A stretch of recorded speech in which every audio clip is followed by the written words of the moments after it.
En este bloque tenemos la columna del licenciado Eduardo Robinson.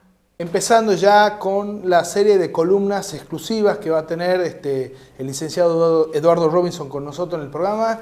Y bueno, para empezar, empezando el año, Eduardo, ¿cómo ves el año económico con un cambio presidencial encima, ¿no? Y de gobernador, ¿no? ¿Cómo lo ves?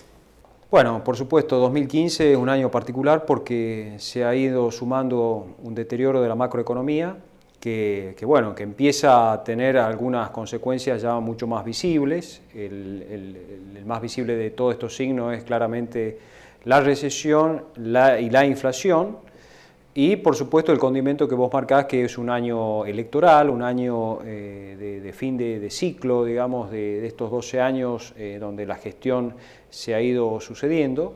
Y entonces por supuesto tiene ese condimento de muchos ven al 2015 como un año puente, como un año en que en lo económico va a traer aparejado prácticamente una especie de mantener las cosas como están, de no crear demasiadas olas. Y 2016, por supuesto, se está mirando más que 2015 en términos económicos, ¿no? ¿Por qué? Porque los operadores, los empresarios y el sector privado en general no están viendo cambios en lo económico, lo que están tratando de ver es cómo el gobierno hace para llegar lo mejor posible a la parte central del año electoral, pero por supuesto descartando cualquier cambio de fondo. Esto es política cambiaria, política comercial, política fiscal y política monetaria, es decir, no hay grandes cambios en los lineamientos que ha mantenido el gobierno y no los va a haber, creo yo, en los próximos meses.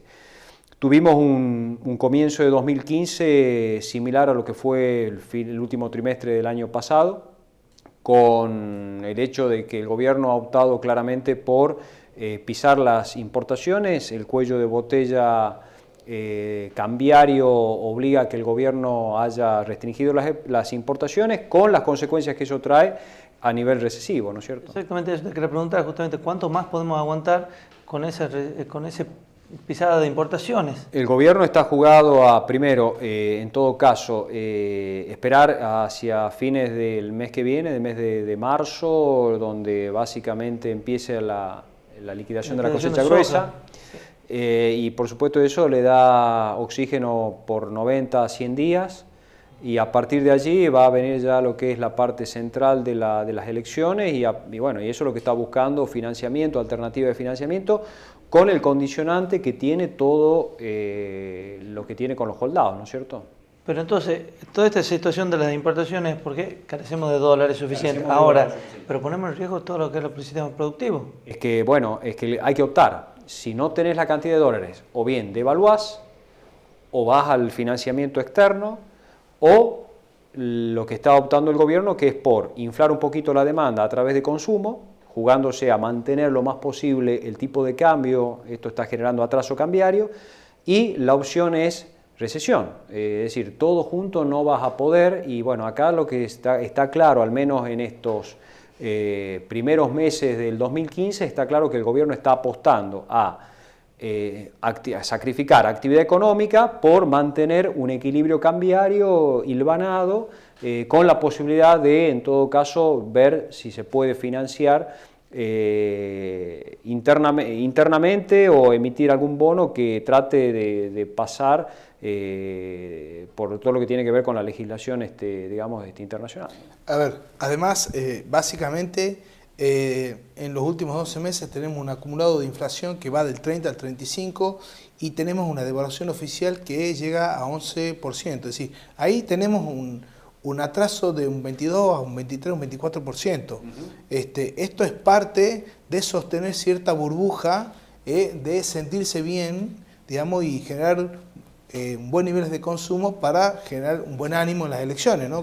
Me parece que el gobierno está apostando a un año en burbuja para salir mejor en las encuestas, ¿no? Y tener mejores resultados. El maquillaje que da el consumo que hay que ver hasta qué punto. Vos fijate que en el arranque de las paritarias, en los distintos gremios, en el arranque de las paritarias, en lo que tiene que ver sobre todo en el gremio docente, y bueno, está un poco la manga ancha de decir, bueno, vamos a ser un poco generosos en las paritarias, no va a haber aparentemente unas negociaciones muy largas.